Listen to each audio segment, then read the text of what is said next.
Hey everybody, this is Anamika and you are watching Pathshala Rishikesh.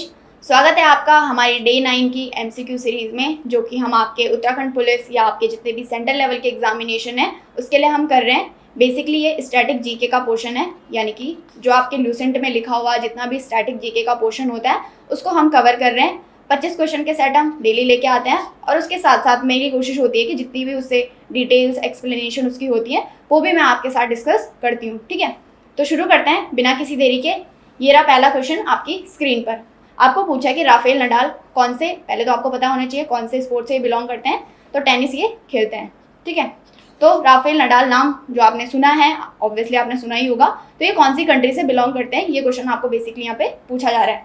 तो इसका आपका आंसर हो जाएगा ए, स्पेन। ठीक है, स्पेन के ये प्लेयर हैं और टेनिस ये खेलते हैं। अब इनसे रिलेटेड आपको क्या क्या चीज़ें याद रखनी है तो वो हम डिस्कस कर लेते हैं। सबसे पहले मैं आपको इनकी पिक्चर दिखा देती हूँ ताकि आपको पता चले कि कौन है राफेल नडाल।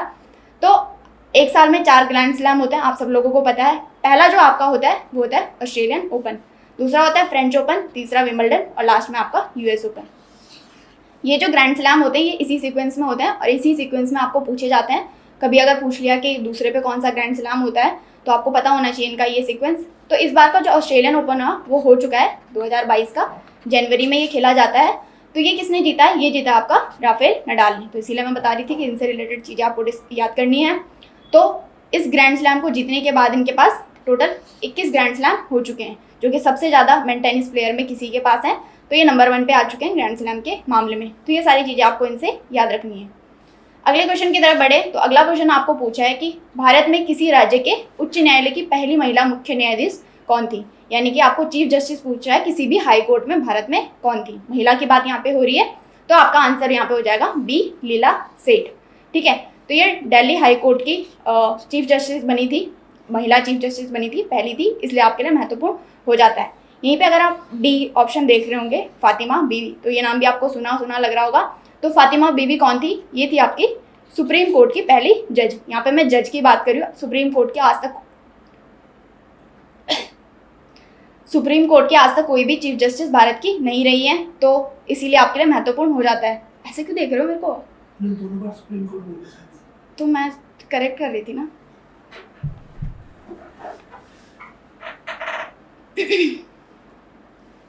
दूसरा क्वेश्चन आपको पूछा है कि भारत में किसी राज्य में उच्च न्यायालय की पहली महिला मुख्य न्यायाधीश कौन थी। यानी कि आपको हाई कोर्ट की चीफ जस्टिस पूछ रहा है महिला के मामले में, तो इसका आपका आंसर हो जाएगा बी, लीला सेठ। ठीक है, तो ये दिल्ली हाई कोर्ट की पहली महिला चीफ जस्टिस हमारे भारत से बनी थी। अब यहीं पे आप डी ऑप्शन देख रहे होंगे, कौन है ये है आपकी फातिमा बीवी। तो ये कौन थी, ये थी आपकी सुप्रीम कोर्ट की पहली महिला जज। ठीक है, यहाँ पे मैं जज की बात करूँ, जज में और चीफ जस्टिस में डिफरेंस होता है। लीला सेठ आपकी हाई कोर्ट की चीफ जस्टिस थी, लेकिन फातिमा बीवी आपकी सुप्रीम कोर्ट की जज थी। आज तक भारत के सुप्रीम कोर्ट में कोई भी महिला चीफ जस्टिस नहीं बनाई गई है। आपने बीवी नागरत्ना का नाम सुना होगा, तो इनको अभी अपॉइंट करा गया है कि 2030 में इनको पहली फीमेल ही होंगी, यानी कि पहली महिला ही होंगी जो कि चीफ जस्टिस बनेंगी सुप्रीम कोर्ट की। अगर अभी हम बात करें कि हमारे प्रेजेंट में कौन है चीफ जस्टिस हमारे सुप्रीम कोर्ट के, तो उनका नाम है आपका NV रमन्ना। ठीक है, ये सारी चीज़ आपको यहाँ से याद रखनी है। कुछ भी पूछेगा तो आपको आंसर करने में इजी पड़ेगा और आपको मेरी याद वहाँ पे आ जाएगी। तीसरा क्वेश्चन आपको पूछा है कि इनमें से कौन सा आर्टिकल है भारत के कॉन्स्टिट्यूशन का, जो कि यानी कि अनुच्छेद जिसको हिंदी में बोला जाता है आर्टिकल को, जो कि यूनिफॉर्म सिविल कोड से डील करता है, यानी कि समान नागरिक संहिता से जो डील करता है। यूनिफॉर्म सिविल कोड होता क्या है बेसिकली, तो कोई भी नागरिक हो भारत में उसके लिए सेम लॉ उसका यूज़ होगा, मतलब सेम लॉ का यूज़ करा जाएगा उसके लिए। कोई भी डिस्क्रिमिनेशन यानी कि कोई भी भेदभाव लॉ के मामले में किसी के द्वारा नहीं किया जाएगा, तो उसी को यूनिफॉर्म सिविल कोड बोला जाता है। ये आता है आपका DPSP के अंतर्गत, यानी कि directive principle of state policy, राज्य के नीति निर्देशक सिद्धांत जिसको हिंदी में बोला जाता है, तो उसी के अंतर्गत ये आर्टिकल आता है। तो इसका आंसर आपका बी हो जाएगा, आर्टिकल 44, यानी कि अनुच्छेद 44 में लिखा गया है कि यूनिफॉर्म सिविल कोड हर नागरिक के लिए यहाँ पे लागू होगा। DPSP बेसिकली होता क्या है, यानी कि directive principle of state policy. तो ये स्टेट यानी कि किसी भी राज्य का दायित्व होता है कि वो स्टेट में जब भी कोई लॉ बनाए तो वो इन चीज़ों को ध्यान में रखते हुए बनाए, मतलब जितने भी आर्टिकल दिए गए हैं इन सारी चीज़ों को वो ध्यान में रखते हुए उस स्टेट के लिए लॉ बनाए। यहीं पर अगर हम 48 आर्टिकल की बात करें तो ये भी DPSP का पार्ट है। तो ये क्या बोलता है, एनिमल हस्बेंड्री से ये डील करता है। ठीक है, 49 की बात करें तो ये हमारे जितने भी मॉन्यूमेंट्स हैं उनको प्रोटेक्ट करने के लिए, यानी कि उनको बचाने के लिए ये डील करता है। और 40 आर्टिकल जो है ये पंचायत से डील करता है। तो ये जितने भी डीपीएसपी के आर्टिकल है ये भी आपको याद रखने हैं। अगर हम डीपीएसपी की बात करें तो ये पार्ट 4 में आता है इंडियन कॉन्स्टिट्यूशन के, और कहाँ से हमने लिया है, तो ये लिया है हमने आयरलैंड से, ठीक है। तो ये सारी चीज़ें आपको यहाँ से याद रखनी है। अगला क्वेश्चन आपको पूछा है कि जो आंट बाइट होती है यानी कि जो चींटियाँ होती है वो जब काटती हैं तो उनके जो बाइट में कौन सा, उनके जो डंक में कौन सा एसिड मौजूद होता है, तो इसका आंसर आपको पता होना चाहिए। ए इसका आंसर हो जाएगा फॉर्मिक एसिड, यानी कि फॉर्मिक अम्ल इनके डंक में प्रेजेंट होता है।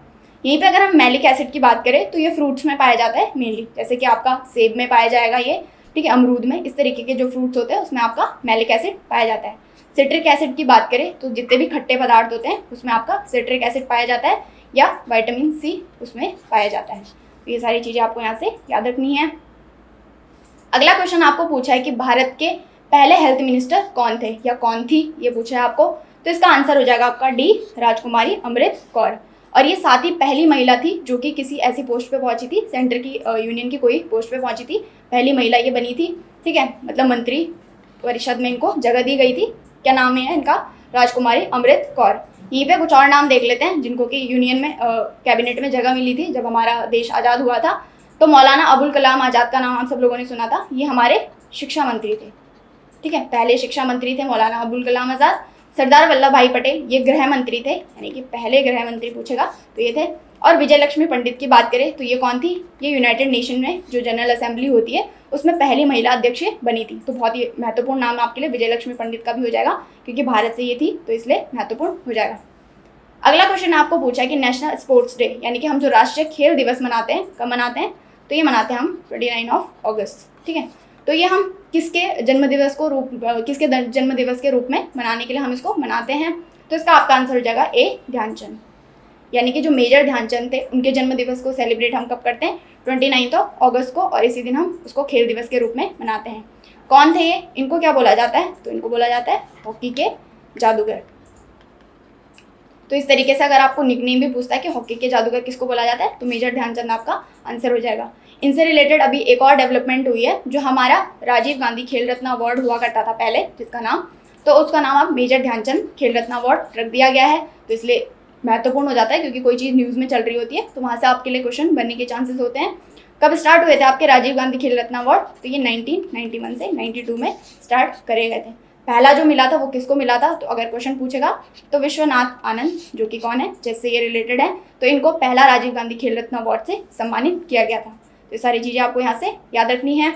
अगला क्वेश्चन आपको पूछा है कि भारत के कॉन्स्टिट्यूशन का, यानी कि भारतीय संविधान का कौन सा पार्ट है जो कि केंद्र शासित प्रदेशों से डील करता है, यानी कि यूनियन टेरिटरी से जो डील करता है। तो इसका आपका आंसर हो जाएगा ए, पार्ट 8, यानी कि 8वें पार्ट में केंद्र शासित प्रदेशों से रिलेटेड चीज़ें डिस्कस करी गई है। यहीं पर कुछ और ऑप्शन देख लेते हैं।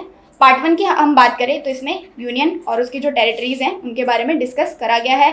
सेकेंड है जो आपका ये सिटीजनशिप के बारे में बताता है, यानी कि जो नागरिकता है वो आपकी पार्ट 2 में दी गई है। थर्ड की बात करें तो फंडामेंटल राइट्स, यानी कि मौलिक जो अधिकार हैं वो आपके पार्ट 3 में दिए गए हैं। 4 में मैंने आपको बताया था डीपीएसपी हो जाएंगे, ठीक है।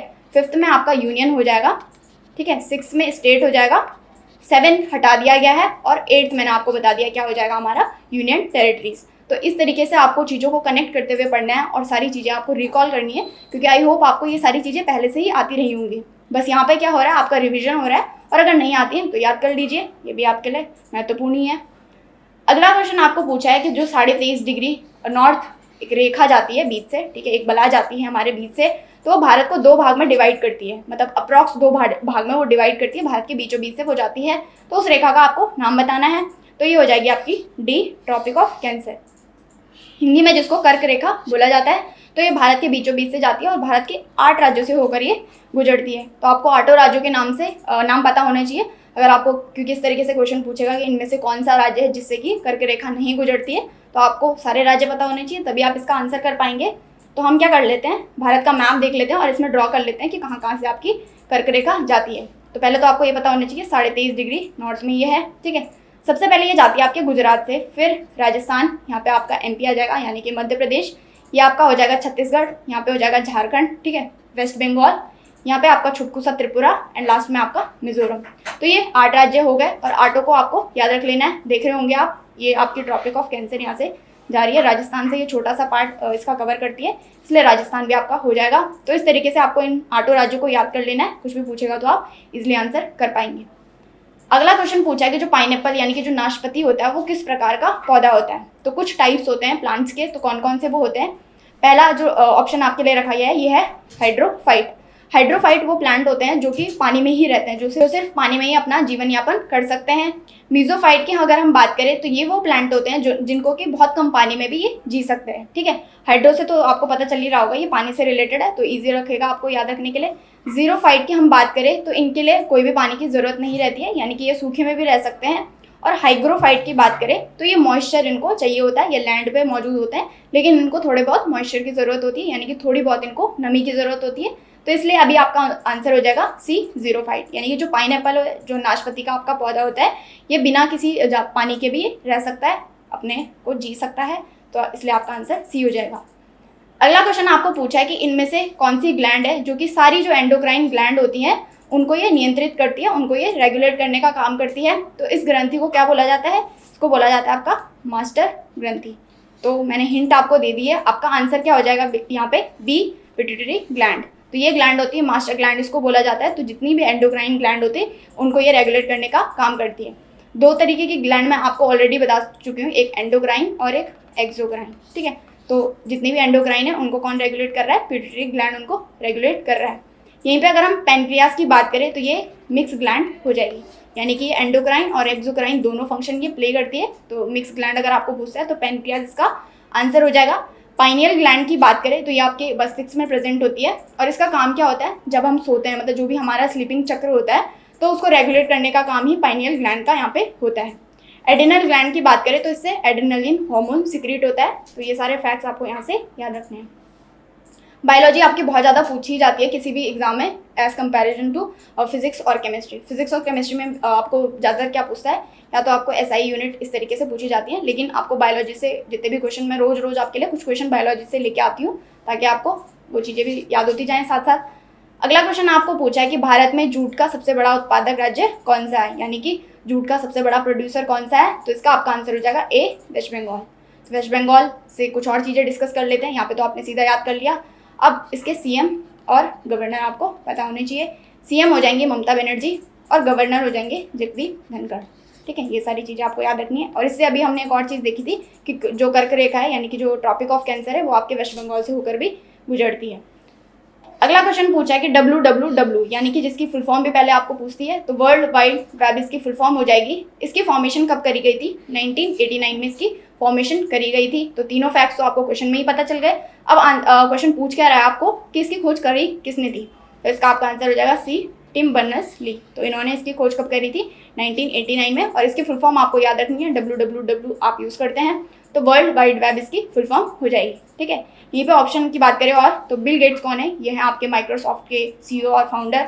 ठीक है, यहीं पे चार्ल्स बेबेज की बात करें तो चार्ल्स बेबेज कौन है, ये कंप्यूटर के पितामह यानी कंप्यूटर का फादर इनको बोला जाता है। क्यों बोला जाता है, क्योंकि इन्होंने कंप्यूटर की खोज पहली बार करी थी। ठीक है, अगला क्वेश्चन आपको पूछा है कि सौर मंडल में सर्वाधिक गर्म ग्रह कौन सा है, यानी कि हॉटेस्ट प्लैनेट आपको बताना है।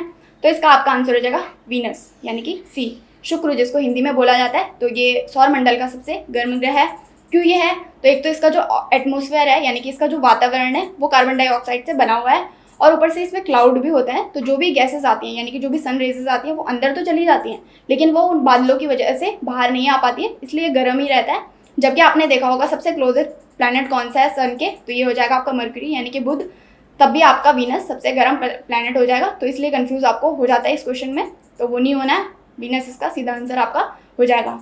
मार्स की बात करें तो मंगल को एक और नाम से जाना जाता है, रेड प्लैनेट इसको बोला जाता है। तो ये क्वेश्चन भी पूछता है, तो मैंने आपको बता दिया। वीनस को और क्या बोला जाता है, कुछ नाम है इसके, कुछ निकनेम है जिससे इसको जाना जाता है। एक तो इसको हमारी पृथ्वी की भागिनी ग्रह भी बोला जाता है, यानी कि ट्विन प्लैनेट इसको बोला जाता है क्योंकि ये दिखने में पृथ्वी की तरह होता है, इसलिए इसको उसकी ट्विन प्लैनेट भी बोला जाता है। और इसको सुबह का तारा या शाम का तारा भी बोला जाता है क्योंकि चमकता ये ग्रह है, इसलिए इसको ये नाम भी दिए गए हैं, यानी कि मॉर्निंग स्टार और इवनिंग स्टार इसको बोला जाता है। अगला क्वेश्चन आपको पूछा है कि ब्लड क्लॉट जो होता है यानी कि जो रक्त का थक्का बनता है वो कौन सी कोशिकाओं की उपस्थिति में बनता है। एक तो मैंने आपके लिए बताया था कि इसमें कोई विटामिन होता है जो इसके लिए रिस्पॉन्सिबल होता है, तो वो कौन सा था हमारा, विटामिन के। ठीक है, जो हमारे ब्लड क्लॉट में हेल्प करता है, तो वो विटामिन के था। यहाँ पे आपको कोशिकाएं पूछा है, तो इसका आपका आंसर हो जाएगा डी, प्लेटलेट्स। ठीक है, तो इनका काम क्या होता है? रक्त का थक्का बनाने का इनका काम होता है। यहाँ पे आपको लिम्फोसाइट और इरिथ्रोसाइट ऑप्शन में देख रहे हैं, तो लिम्फोसाइट किसको बोला जाता है? ये बोला जाता है आपका वाइट ब्लड सेल को। ठीक है, और इरिथ्रोसाइट की बात करें तो ये आरबीसी को बोला जाता है। तो ये इनके निकनेम है। इस तरीके से आपको ऑप्शन में दे देता है इनके निकनेम भी, तो आपको याद रखने हैं। अगला क्वेश्चन पूछा कि दुनिया का सबसे बड़ा यूरेनियम उत्पादक देश कौन सा है? तो इसका आंसर हो जाएगा बी, कजाकिस्तान। सीधे आपको याद रख लेना है, कजाकिस्तान यूरेनियम का सबसे बड़ा उत्पादक है। भारत में अगर आपको पूछता है कि भारत में कौन सा राज्य है जो सबसे बड़ा उत्पादक है, तो झारखंड इसका आंसर हो जाएगा। तो इस तरीके से आपको चीज़ों को कनेक्ट करना है। अगला क्वेश्चन पूछा है कि अफगानिस्तान जो देश है उसके साथ भारत कितने किलोमीटर की जो रेखा है वो साझा करता है? तो ये अफगानिस्तान एक ऐसा देश है जिसके साथ हम सबसे छोटा लैंड बॉर्डर अपना शेयर करते हैं। वो भी कौन सा वाला? पीओके वाला है, यानी कि पाकिस्तान ऑक्यूपाइड जो कश्मीर है वहाँ पे आपका अफगानिस्तान छोटा सा बॉर्डर शेयर करता है। तो इसका आपका आंसर हो जाएगा ए, 106 किलोमीटर। सबसे बड़े की बात करें तो किसके साथ हम करते हैं? तो वो हो जाएगा बांग्लादेश, जिसके साथ हम कितना करते हैं? तो 40, 96, जो कि किसका क्यूब है? तो 16 का ये क्यूब है। तो इतना हम बांग्लादेश के साथ बॉर्डर शेयर करते हैं। टोटल कितनी कंट्रीज़ के साथ में हम अपना बॉर्डर, लैंड बॉर्डर शेयर करते हैं? तो 7 उसमें हमारे पड़ोसी हो जाएंगे। 7 के आपको नाम पता होने चाहिए। देख लेते हैं कौन कौन से वो 7 हैं। तो पहला हो जाएगा आपका पाकिस्तान, सेकंड मैंने बता दिया अफगानिस्तान, नेपाल, भूटान, चाइना, म्यांमार और आपका बांग्लादेश। तो हो गए 7। तो 7 के नाम आपको पता होने चाहिए। पड़ोसियों के बारे में आपको जरूर चीज़ें याद रखनी होती हैं। अगला क्वेश्चन आपको पूछा है कि इनमें से कौन सी नदी है जिसका कि ओरिजिन महाबलेश्वर से होता है? महाबलेश्वर एक प्लेटू है, तो वहाँ से कौन सी नदी इनमें से निकलती है? तो इसका आपका आंसर हो जाएगा डी, कृष्णा। ठीक है, तो इस तरीके से क्वेश्चन आपको घुमा के भी पूछ सकता है कि कृष्णा रिवर का सोर्स कहाँ है, यानी कि उसका ओरिजिन कहाँ है, या फिर आपको ओरिजिन दे देगा और पूछेगा कि कौन सी नदी से निकलती है। तो कृष्णा इसका आंसर हो जाएगा। कृष्णा की एक सहायक नदी होती है मूसी, जिसका नाम है। तो मूसी के किनारे आपको एक पूछता है कि इसके किनारे कौन सा शहर मौजूद है? तो हैदराबाद इसका आंसर हो जाएगा। ठीक है, यहीं पे कुछ और ऑप्शन की बात कर लेते हैं। तो कावेरी कहाँ से निकलती है? ये निकलती है आपकी त्र्यंबकेश्वर, जो कि कहाँ पे? महाराष्ट्र में ये है। नर्मदा निकलती है अमरकंटक से, तो ये कहाँ पे? ये आपका मध्य प्रदेश में। और ताप्ती भी निकलती है आपकी अमरकंटक से, अगेन ये कहाँ पे? मध्य प्रदेश में। यहाँ पे जो नर्मदा और ताप्ती है ये कहाँ की? ये आपकी वेस्ट फ्लोइंग रिवर है। बाकी सारी आपकी ईस्ट फ्लोइंग रिवर है। जो नर्मदा, ताप्ती और इनके साथ एक और रिवर आती है, इसका नाम है साबरमती। तो ये कुछ महत्वपूर्ण रिवर हैं जो कि आपकी वेस्ट फ्लोइंग है। तो पूछा जाता है क्वेश्चन कि वेस्ट फ्लोइंग रिवर आप बताइए, तो वो मैंने आपको बता दिया। अगला क्वेश्चन आपको पूछा है कि वाटर सॉल्युबल विटामिन कौन सा है? इनमें से 4 आपके पास ऑप्शन है। ठीक है, विटामिन सी, डी, ए और के, यानी कि पानी में घुलनशील विटामिन आपको बताने हैं। 2 तरीके के विटामिन होते हैं, एक तो पानी में घुलनशील और एक आपके वसा में घुलनशील, यानी कि वाटर सॉल्युबल विटामिन और फैट सॉल्युबल विटामिन। तो वाटर में कौन कौन से होते हैं? ये होता है आपका बी एंड सी। ठीक है, और बाकी जो बचे हुए हैं यानी कि ए, डी और ई के, ये आपके फैट सॉल्युबल विटामिन हो गए। यहाँ पे आपको पानी में घुलनशील पूछ रहा है, तो ए तो होता नहीं है, के भी नहीं होता है, डी भी नहीं होता है, तो आपका आंसर हो जाएगा बी, ए, विटामिन सी। ठीक है, तो ये आपको यहाँ से याद रखना है। इनके अगर हम पूछें कि इनसे कौन से रोग होते हैं, तो वो भी आपको याद रखना है, यानी कौन कौन सी डिजीज़ होती हैं। तो विटामिन सी से क्या होता है? इससे होता है आपको स्कर्वी, डी से होता है रिकेट्स, यानी कि इनकी कमी से कौन से रोग होते हैं। ए से होता है रतौंधी, या जिसको इंग्लिश में नाइट ब्लाइंडनेस भी बोला जाता है। और के से आपको होता है जो आपका ब्लड का क्लॉट बनना कम हो जाता है, यानी कि बंद हो जाता है, तो वो विटामिन के की कमी से होता है, जो हम ऑलरेडी अभी डिस्कस करके आए हैं। अगला क्वेश्चन पूछा है कि फेमस जो कंदरिया महादेव टेम्पल है ये कौन से राज्य में स्थित है? तो ये हो जाएगा आपका मध्य प्रदेश में। ठीक है, और कौन से स्थान पे पर्टिकुलरली आपको क्वेश्चन में पूछा है, तो खजुराहो इसका आंसर हो जाएगा। तो कहाँ पे है ये मध्य प्रदेश में है। किसने ये बनवाया था? तो ये चंदेल के जो शासक थे उनके द्वारा ये खजुराहो टेम्पल, जो कंदरिया महादेव टेम्पल है, वो बनाया गया था। मध्य प्रदेश में ये हो जाएगा। तो ये चीज़ें आपको यहाँ से याद रखनी है। अगला क्वेश्चन पूछा है कि बोटेनिकल सर्वे ऑफ इंडिया, यानी कि BSI जिसको शॉर्ट में बोला जाता है, भारतीय वनस्पति सर्वेक्षण हिंदी में इसका नाम होता है। तो इसके मुख्यालय यानी कि इसके हेडक्वार्टर्स कौन से स्टेट में प्रेजेंट है? तो इसका आपका आंसर हो जाएगा कोलकाता, यानी कि जो वेस्ट बंगाल की कैपिटल है। तो यहाँ पे आपको बोटेनिकल सर्वे ऑफ इंडिया के हेडक्वार्टर मिलेंगे। यहीं पे आपको कुछ और चीज़ें, कुछ और ऑर्गेनाइजेशन है जिसके हेडक्वार्टर मिलेंगे। एक तो मिलेंगे जियोलॉजिकल सर्वे ऑफ इंडिया और एक मिलेंगे जूलॉजिकल सर्वे ऑफ इंडिया, यानी कि जो भी साइंस की जो ब्रांचेस हैं उनके सारे के हेडक्वार्टर आपको कहाँ पे मिल रहे हैं? कोलकाता में। तो याद रखना थोड़ा इजी पड़ेगा, इस तरीके से आप याद रख सकते हैं। ठीक है, जियोलॉजी और जूलॉजी में कंफ्यूज नहीं होना है। जियोलॉजी जो होती है वो आपका भूगर्भ विज्ञान होता है, यानी कि जो हम अर्थ की स्टडी करते हैं, और जूलॉजी तो आपको पता है जो जीव विज्ञान होता है, यानी कि जिसमें हम जीवों की यानी लिविंग ऑर्गेनिज्म की हम स्टडी करते हैं। और बोटानिकल सर्वे ऑफ इंडिया यानी कि जो बॉटनी होती है उसमें हम काय की करते हैं, जो भी वनस्पतियाँ होती हैं यानी कि जो प्लांट्स होते हैं उसकी स्टडी को बॉटनी बोला जाता है। अगला आपको पूछा जो आप नमक यूज़ करते हैं यानी कि जिसको सॉल्ट बोला जाता है इसकी इंग्लिश में, उसका आपको केमिकल नेम बताना है, रासायनिक नाम आपको उसका बताना है। तो सीधा हो जाएगा आपका डी ऑप्शन, सोडियम क्लोराइड। ठीक है, NaCl जिसका फॉर्मूला भी होता है। तो फॉर्मूला भी पूछा जा सकता है या आपको फॉर्मूला ही ऑप्शन में दे देगा, तो फॉर्मूला आपको इसका याद रखना है। अगला क्वेश्चन पूछा कि जो माइटोकॉन्ड्रिया है, ये जो टर्म दी गई थी यानी कि ये जो शब्द दिया गया था माइटोकॉन्ड्रिया शब्द, ये किसके द्वारा दिया गया था? तो ये दिया था आपका बी ऑप्शन, कार्ल बेंटन ने। माइटोकॉन्ड्रिया से आपको एक और चीज़ याद रखनी है, इसको क्या बोला जाता है? Powerhouse of the cell, जो आपने बचपन से रटे हुए आ रहे हैं वो इसको बोला जाता है। क्यों बोला जाता है? तो जितनी भी हमारी ऊर्जा होती है वो कहाँ पे संचित होती है, यानी कि कहाँ पे वो स्टोर्ड होती है? तो वो माइटोकॉन्ड्रिया में ही स्टोर्ड होती है। किसके रूप में? तो ATP के रूप में वो वहाँ पे स्टोर होती है।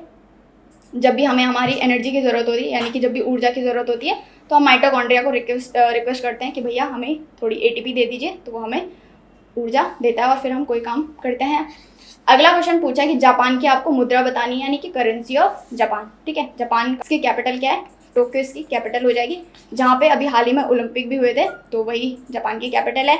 यहाँ पे आपका आंसर हो जाएगा येन सी।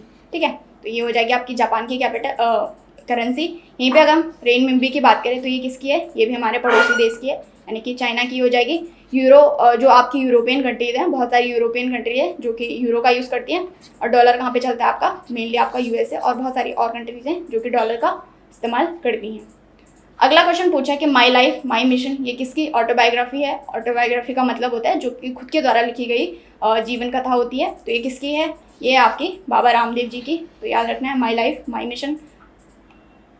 अगला और अंतिम क्वेश्चन आपको पूछा कि डॉल्फिन किक, ये वर्ड किस स्पोर्ट से एसोसिएटेड है? इस तरीके के जो क्वेश्चन होते हैं वो आपके मेनली कहाँ पूछे जाते हैं? FCAT में ये बहुत ज़्यादा पूछे जाते हैं और बाकी जो आपके एग्जाम है वहाँ भी पूछे जाते हैं। तो डॉल्फिन से तो आपको पता चल रहा होगा कि कौन से स्पोर्ट से रिलेटेड है, तो इसका आंसर हो जाएगा सी, स्विमिंग। ठीक है, यानी कि तैराकी जो गेम होता है उससे रिलेटेड ये हो जाएगा। और ऑप्शन से कुछ और डिस्कस कर लेते हैं। आपको प्लेयर्स भी पूछता है कि कौन से स्पोर्ट्स में कितने प्लेयर्स हैं। फुटबॉल की बात करें तो 11 इसमें हो जाते हैं। रग्बी से बहुत ज़्यादा पूछता है क्योंकि इसमें सबसे ज़्यादा नंबर ऑफ प्लेयर होते हैं यानी कि 15 इसमें प्लेयर होते हैं। क्रिकेट में बात करें तो 11 इसमें प्लेयर हो जाएंगे। स्विमिंग की बात करें तो 1 या 2 प्लेयर इसमें हो सकते हैं। तो ये सारी चीज़ें आपको यहाँ से याद रखनी है। तो ये थे हमारे 25 क्वेश्चन और उनसे रिलेटेड जितने भी तथ्य थे जो हमने डिस्कस कर लिए हैं और आपको आई होप याद हो चुके होंगे। तो इसी तरीके की और महत्वपूर्ण जानकारी के लिए आप हमें जुड़े रहिए पाठशाला ऋषिकेश के साथ और फॉलो कीजिए हमें फेसबुक, इंस्टाग्राम, टेलीग्राम और यूट्यूब पे पाठशाला ऋषिकेश के नाम से। तो आपको इसी तरीके की और महत्वपूर्ण वीडियो वहाँ पे मिलती रहेंगी। Thank you so much for watching. Have a nice day. Bye bye, take care.